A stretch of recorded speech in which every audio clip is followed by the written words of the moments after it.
In finale scudetto ci va il Grifone, decisiva la vittoria per 3-1 ai danni del Calcio Sicilia, che elimina quindi dalle Final Six anche i napoletani della Micri. A portarsi avanti per primi sono però appunto i rosanero, con questo pallone messo in mezzo da Napoli. Non esce benissimo Capanna, ne approfitta Devola che con il piattone mancino fa traversa, riga e gol. 1-0 per il Calcio Sicilia. Ancora gli ospiti pericolosi in avanti, lanciato in campo aperto, Napoli sbaglia mettendo il pallone di poco fuori, quindi si fa vedere dalle parti di Picciuca anche Romanini e lo fa benissimo con questo destro da fuori che rimette quindi tutto in equilibrio. È 1-1 a Villa De Massimi dopo soltanto 10 minuti di gioco.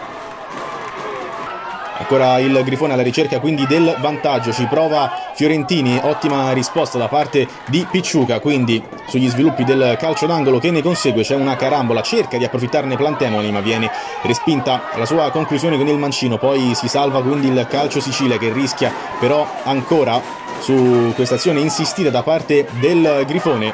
Fiorentini non riesce a trovare il corridoio per il compagno, a tirare però ci pensa Paliotti, deve respingere con i piedi il portiere. Poco prima del duplice fischio si prende gli applausi Capanna con questo gran riflesso sulla deviazione di Zizzo, quindi ad inizio ripresa c'è il 2-1 firmato Giorgio Scala che purtroppo per un problema tecnico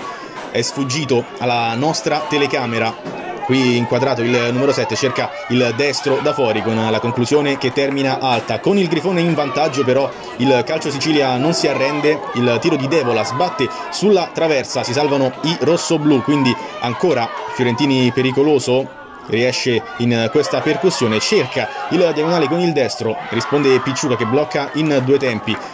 Cercano il pari gli ospiti in questa occasione, Napoli sfugge alle marcature in area di rigore, è tutto buono, non si alza la bandierina, Capanna però riesce a controllare il tiro debole del numero 10, entra in campo Ramieri, cerca subito di mettere la propria firma sul match, centrale il suo mancino a giro, quindi qui su un altro errore da parte della retroguardia, Napoli recupera palla e manda in porta Zizzo, però è ancora una volta grandioso Capanna nella risposta, salvando quindi i suoi che restano sul 2-1 fino al 28esimo quando Tiberi appoggia per Plantemoli che scaraventa con il destro in fondo al sacco il pallone del 3-1, il pallone che manda il Grifone in finale scudetto. Poco più tardi infatti arriva il triplice fischio, sarà Grifone Montebelluna la partita che varrà il tricolore nella categoria Under 15.